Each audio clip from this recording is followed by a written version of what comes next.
entry, the ketch Scarlet Queen, Philip Carney, master. Position 120 degrees, 29 minutes east, 14 degrees north. Wind light, sky overcast. Remarks, departed port of Manila, 9 a.m. after canceling shore leave for crew. Reason for unscheduled departure, the Barefoot Nymph in the Mother Hubbard jacket.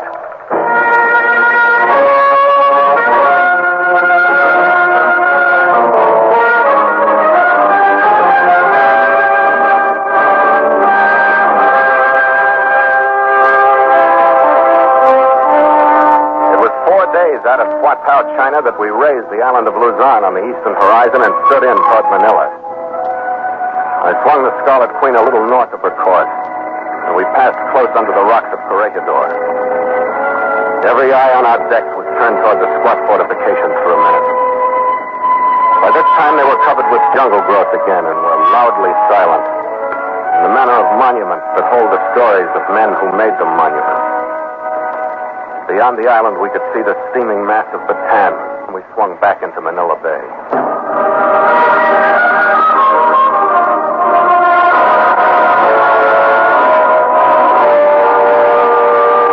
Manila should have been a friendly, relaxing port for all of us. It meant a break in our voyage under charter to Kangen Sun. To my crewmen, it meant the longest shore leave they'd had since we left San Francisco, and girls who knew what that meant to American seamen. To my chief mate Gallagher, it was like a home state picnic. The harbor was jammed with freighters and tankers from the States. That meant that the Balanga Street bars were jammed with their crews.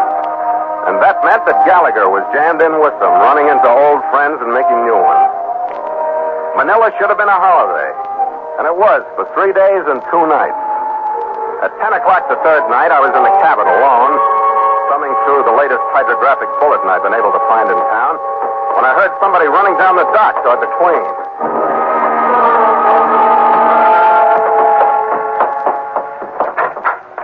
Red!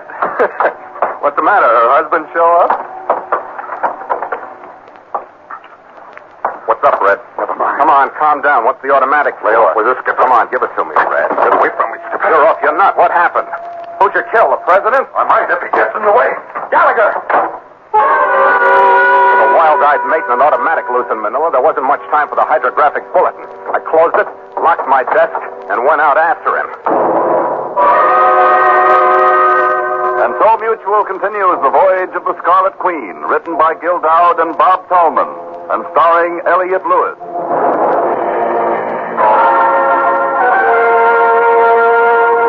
The Scarlet Queen, proudest ship to plow the seas, bound for uncharted adventure. Every week a complete entry in the log, and every week a league further in the strange Voyage of the Scarlet Queen.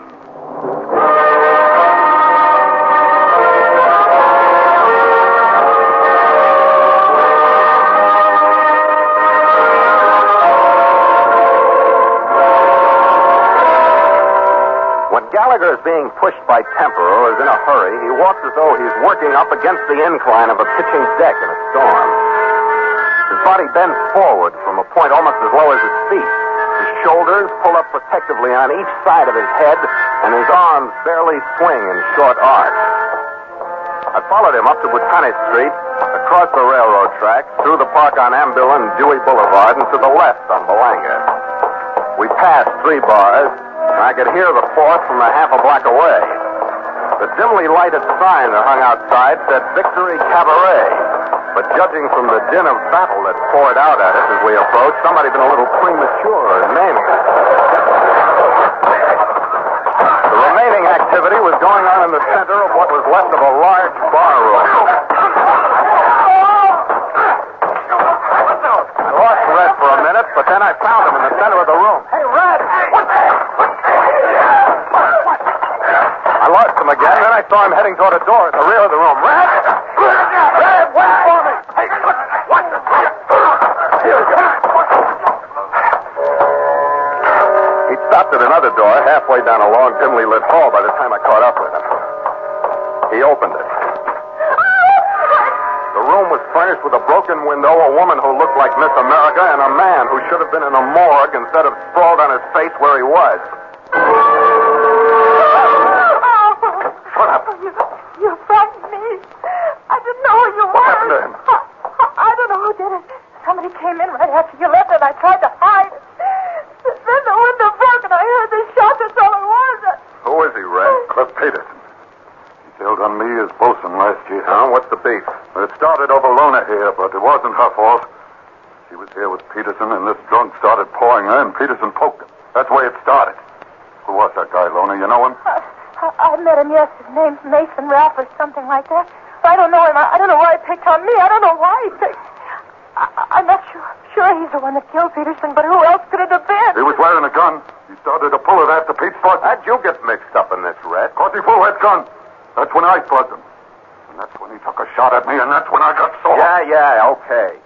Now you've collected a shiner and a split lip. You've had a fine night. Now it's time for bed. Come on, let's go. Red, please. You promised me you'd help me out of this. What? I'm afraid to leave here alone. I don't know where that Mason is or anything. The whole thing's so crazy. I'm just scared to death. Look, Skipper, take her home, will you? Why me? I didn't ask you to tag along, did I? But now that you're here, do something.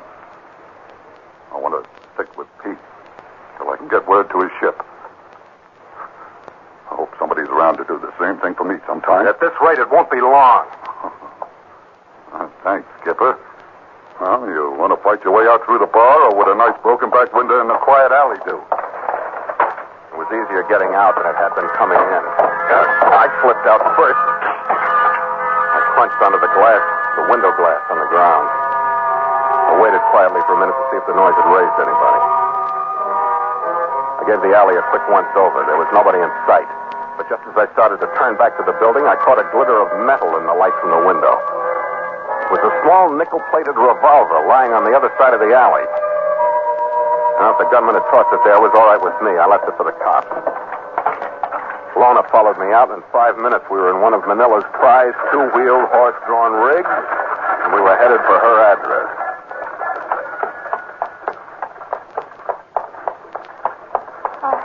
I wonder what's going to happen. The law's going to show up, and they're going to start scattering the bones. What usually happens with murder. I'm so scared I don't know what to do. Oh, come on. Calm down. You're a beautiful dame, and a couple of guys started fighting over you. In fact, the whole joint finally was. You're just living in the wrong century, that's all. Women thrived on that kind of stuff a few 100 years ago. I suppose the police will get my name, won't they? Well, you'll be lucky if they don't. Oh, dear. That'll mean my job. It all started out to be an evening of just fun. Look, Lona, I don't feel quite as sorry for you as you do. I'll tell you why. Maybe it'll help you. It started out to be an evening of just fun for Peterson, too, didn't it? I'm sorry, Skip. All right. Now, is there something else you'd like to talk about? No, I guess you said everything.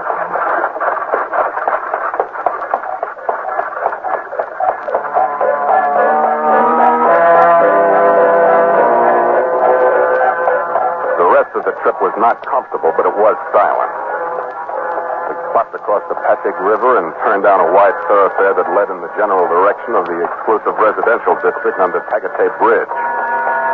The direction surprised me only a little, but her address when we finally reached it was as far removed as Manhattan's Beekman Place from the Victory Cabaret. In class, if not in miles. It was a graceful mansion set behind a well-tended lawn that was made precisely irregular by a few neat garden plots made primly informal by a number of mango and papaya trees that threw cautious shadows in the faint moonlight. Well, aren't you going to let me out? Yeah, if you're sure this is the right address. Do you want to come in? No, thanks. I'm confused enough out here. You're a refreshing guy, Skipper. The helpless dame, and there are no passes or anything. Nothing but a brotherly remark about my being beautiful. Yeah.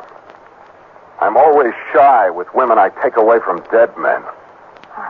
Oh. You kicked me all the way up from Belanga Street. I guess you just had to kick me into the house, didn't you? Good night, Skipper. Thanks. Good night, Lona. Hey, Cachero. Back to the Victory Cabaret, Belanga Street.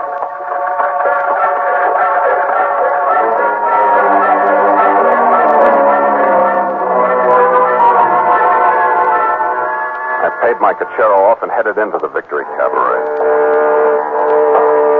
The only person in sight was a hefty, barrel-waisted bartender who was pushing a broom at the litter on the floor. Keep your pay in your pocket, mate. I ain't open for business. Yeah, so I see. What happened? What happened? Well, I'll tell you. It was no more than a friendly little scuffle. Yeah, looks it. A few of the hands from a few of the ships come to the shore for a good time. The cops get here? And it cost me a few $1,000s. And somebody's got to keep up the morale in the Merchant Marine. A nice bunch of boys. The cops. Couldn't they help you? That's a good question. Anybody killed? So I hear. One outright and a half a dozen they wasn't quite sure of. You missing any friends? Yeah, one. Big red-headed guy wearing a jumper with the sleeves rolled up, tattooing on his arms. With a name like Gallagher. He's a friend of yours, you say? Yeah, why? You better be careful who you admit it to. They got him booked for murder. They're nuts. Oh, I don't know. The fellow was shot in one of my rooms back there. When they sneaked up on this Gallagher, he was outside the window with a gun that done the shooting still in his hand. They're nuts. I saw that gun lying out there in the alley myself. I can prove Gallagher didn't kill him. Huh. For that story, you better find another port. While we're on the subject of moving, get out of here, will you? I lost enough friends in the force tonight. I walked out of the door 10 steps up the sidewalk. And then 5 steps back. I watched the bartender pick up the telephone. This time I took a cab to Lona's address. I wondered what she'd say now about involving her name when it was to clear red. I had a few answers for that. And I was working on a few things to say to Gallagher for standing there in that alley with the murder weapon in his hand when we pulled up in front of the house. By the time I reached the door, I knew it was no good. It was 1 a.m., but I had a hunch that for Lona the day hadn't ended. Well, Skipper. I hope it isn't too late. It never is at my house. Come on in. She had a sort of breathless expression when she talked to me. The corners of her mouth were drawn up slightly into a bare trace of a smile. Her lips were always separated, just a little. Her eyes were warm and brown. In here. She led me through a short hall and down 3 steps into a large, carelessly furnished room. She was dressed in a hostess gown of some light, swinging material. I'm sure. Her hair went with her eyes, and it hung just short of shoulder length. And her feet were bare. We crossed the room, went into a den. It had a tile floor, low, wide bamboo furniture, wide screened windows that looked out onto a side garden. This is my favorite room. Do you like it? Yeah, great. I don't think you really like rooms. Some men don't. Sit down. No, not there. You see my abstractions. I paint a little. Over here on the shelf. Here. You been drinking, or shall I mix one for you? I haven't been drinking, and I'd like one. All right. How'd you know I'd be back? Because I asked you. I didn't hear you. I didn't ask you with words. I asked you with me. Oh. You're an amazing little creature. Why are you looking at me like that? Huh? You've changed so many times tonight that I can't stay abreast of it. I change all the time, so I won't become monotonous. That's the only way I can stand myself. Which one of me do you like the best? This one. Barefooted. With your hair down. I was brushing my hair when you rang the bell. I don't think many women do, but I love my hair. So soft. Feel it. Where do you come from? Every place. Do that with my hair some more. What's your other name besides Skipper, I mean? Phil. What's the matter? Nothing. Nothing, darling. Glass just rolled off and broke. For a minute, I didn't know what it was.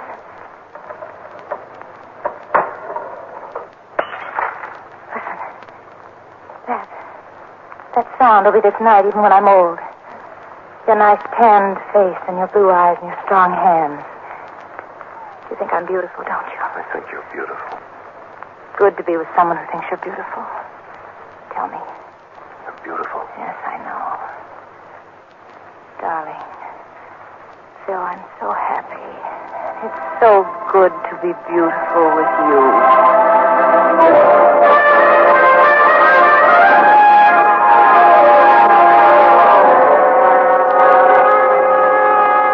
maybe it would have been different if I hadn't been afraid of her.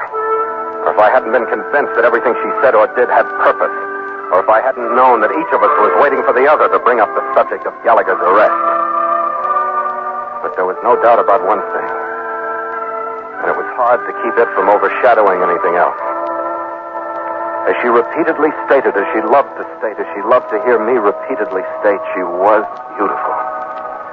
From any measurement or any comparison, she was beautiful. But even she dropped the subject after a while.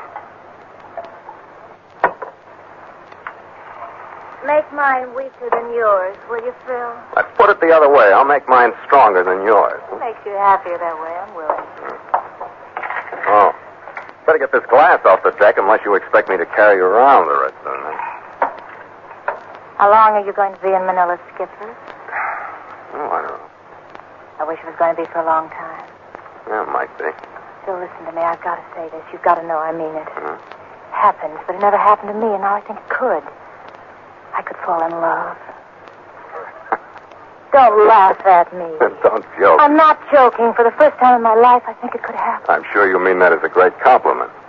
Somehow it doesn't hit me. Oh, Phil, why are you acting like this? Because I don't believe you. Because I've never had any reason to believe you. Because I've gotten nothing but lies from you ever since I met you. But I'm not lying. Why are you treating me like this? What other way is there? You're a great little animal to have around the house, but you're only safe when you're out in front where somebody can watch you. All right, Phil. Maybe you know what you're trying to say. So do you. For one thing, you killed Peterson. I did not. You were lying, man. You said he was shot from outside the window, and he wasn't. He was shot by somebody inside the room. You were the only one there. I didn't kill him. Now, don't think I haven't enjoyed your so alluring hospitality. But the smiling, spontaneous welcome I got at the door doesn't hold water. Because I'll bet you my ship that you knew I was on the prowl and probably heading this way 40 minutes before I got here, and you heard it from the bartender at the Victory Cabaret. I saw him go to the phone. What are you supposed to do? Hold me here? And for why? What do you want, Phil? I want my chief mate. I'll trade you or anybody else in on him. Oh, Phil, why did you wait? If you suspected these things, why did you go through with the sham of life? All I want is my chief mate. If you don't start doing something about it, I will. All right, Phil. I have to make a couple of calls. The phone's in the other room. You carry me. Hmm? Oh, yeah. It was the deal, wasn't it?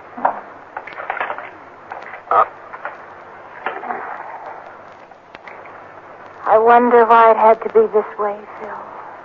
I don't know. I don't know what your game is, and I don't care, but you were in it before I was. Phil, Red was only a coincidence. Really, he was. He just happened to know Cliff Peterson and sit down with us. And then the stupid redhead, he had to go out the window and find that gun and be standing there when the police showed up. So then Delkey had the brainstorm and twisted Who's the story. Delkey, the bartender? Yes, he told the cops that Gallagher instead of Mason had made the pass at me. That started the whole thing. And he went after Peterson. Yeah. All right, here's your phone. Do you believe me, Phil? How in the devil should I know when to believe you and when not to? I told you I don't care. All I want is my chief mate. When I get him, I'll believe anything. Gallagher was just supposed to stall things until Mason could get back to the States. He was leaving in the morning. I was supposed to hold you until his ship... All right, fine. Let him find somebody else for a stall. Who are you going to start with, the chief of police? Afraid the police think even less of me than you do. We have to settle this between Ralph Mason and Delkey and myself. You're going to bring him out here? Where else? Looks like I'm going to be outnumbered, doesn't it?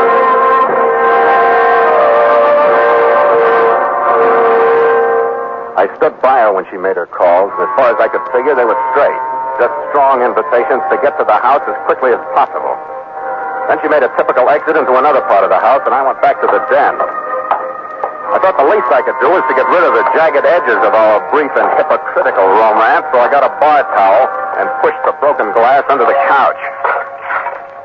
When she came in, she'd gone through another complete change. She was dressed like her front lawn, primly, informal in beige slacks topped by an over-modest jacket buttoned high around her throat and hanging loosely like a Mother Hubbard to her waist. It shouldn't be long, Phil. Maybe we could have a neat one while we wait. Yeah, sure, sit down. Incidentally, I don't like your new character. It's all right for the time of night, isn't it? I guess so. I think I ought to warn you, Phil. Mason is dangerous. He'll try to buy you off first. Buy me off of He'll what? try to talk you into... Do you want to go to the door with me? Or do you trust me enough to let me meet them? I can't think of anybody I ever trusted less. Go ahead.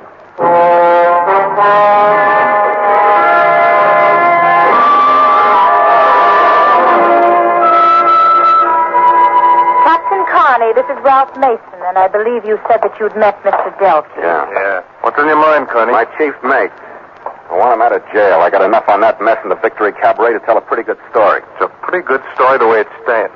Cops like it. They won't by the time I get through with it. Just one thing. The glass from that window that was supposed to have been broken from the outside. None of it's inside the room where it should be. You think that's enough? Since they arrested Gallagher standing on the outside looking in, it might be. Even Manila cops should change their mind on that one. That story could wait, couldn't it? Not the way I see it, no. Here's your hat, mate. Don't be rude. What's your price, Carney, to leave your mate in the jug until we're clear of this? With the truth, you can get him out anytime. It's pretty high. I'm leaving tomorrow. I'll start with $15,000. I don't think you can go high enough, Mason. You might as well quit. All I need is a patsy, and I don't care who it is. May I say something, Ralph? I don't quite see why we have to bargain with Captain Carney. You didn't hesitate about Peterson after his double-cross, Ralph. Now Captain Carney is in the way. When you hate real good, don't you? It's business, Captain.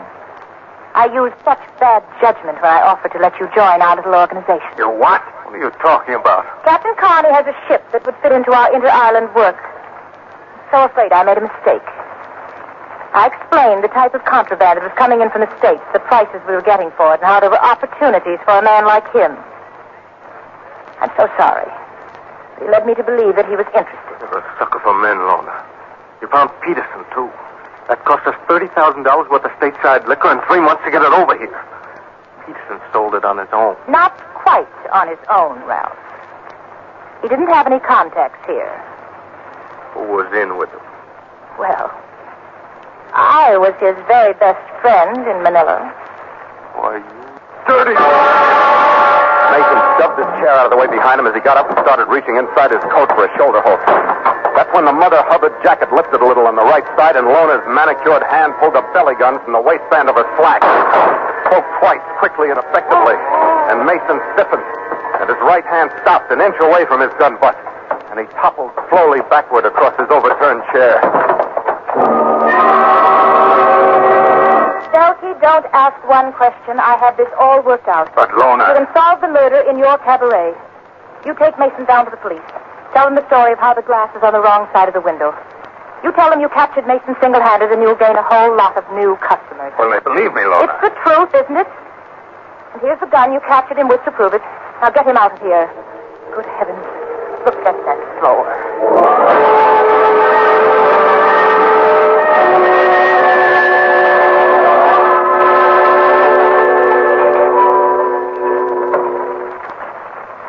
I wonder what this all meant, Phil. Oh, what, Lona? This thing we lived through. It's been important, hasn't it? Yeah, slightly. 2 guys didn't make it. Oh, that isn't what I mean. We did move everything and make this little room the center of the world, didn't we? I wish I knew what you meant. You wonder if I'm still in love with you, don't you? Candidly, by this time, I don't know what I wonder. I could be, Phil. I'm afraid it's impractical. If you'll just hold me. Just once more. Tell me once more. Beautiful, Lona. And I'll always remember the glasses, Phil. It's getting late. You'll have to go. Well, couldn't we have one more drink? Oh, no, I wouldn't dare. Got to put my hair in braids and straighten the house up. My husband is coming home in the morning. He worries so about me. I have to have everything just Your husband? so. Where is he? Oh, he has gold mines in Mindoro. He's much older than I am. But he's rich. He allows me to stay here in Manila with my hobbies. Goodbye, Captain Carney.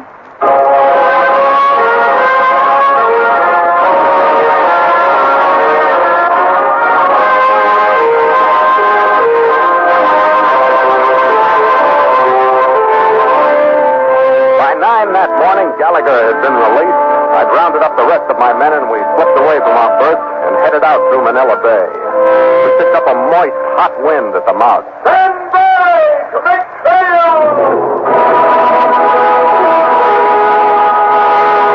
The exhausted crew stumbled to their stations, every man bare to the waist and glistening wet. In 4 feet, make sail! Even the mainsail looked tired as it struggled up the mainmast and reached hopefully out for a pulling breeze. To the ship sheet, men! Moving out! They didn't move smartly, but the jib crawled out. Then the mizzen boom swung sullenly over my head. And the Queen rolled slowly down toward Verde Island Passage, with the buoyant sea beyond. Well, I had a good rest last night, but it looks like I'm the only one aboard that did. Oh, lay off, Ray. Look at that crew. It's a disgrace. I'm half a mind to turn them all to Holy Stone in the deck from bow to stern. Take over, will you, Red? Oh, not on your life. This is your watch, and I'm going to take my exercise. That Manila jail air is invigorating. Oh, lay off, will you, Red? Don't forget, I was sitting in the cabin with the hydrographic bulletin when you busted in. Take it easy, Skipper. Go on below. I'll take your trip. Ah, the devil you will. But just wait till you crawl aboard the next time. And don't think you haven't done it before. I'll hand you some sympathy.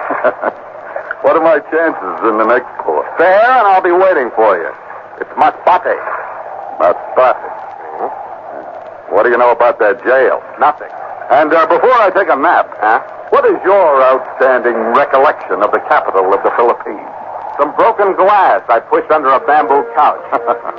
And I wonder what her husband's going to say. It's funny you mention that, Skipper. Yeah? I met a husband in jail. He was in for murder. Would he kill the wife? No, the smooth-talking stranger. Drink, Skipper? He killed the wrong one. After you, mate, after you.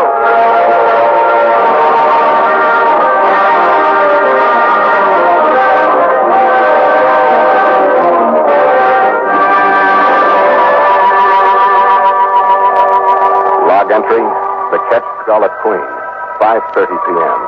Miles traveled from San Francisco, 9,450. Wind light, sky overcast. Sea leaden. Carrying full sail. Ship secure for night. Signed, Philip Carney, Master.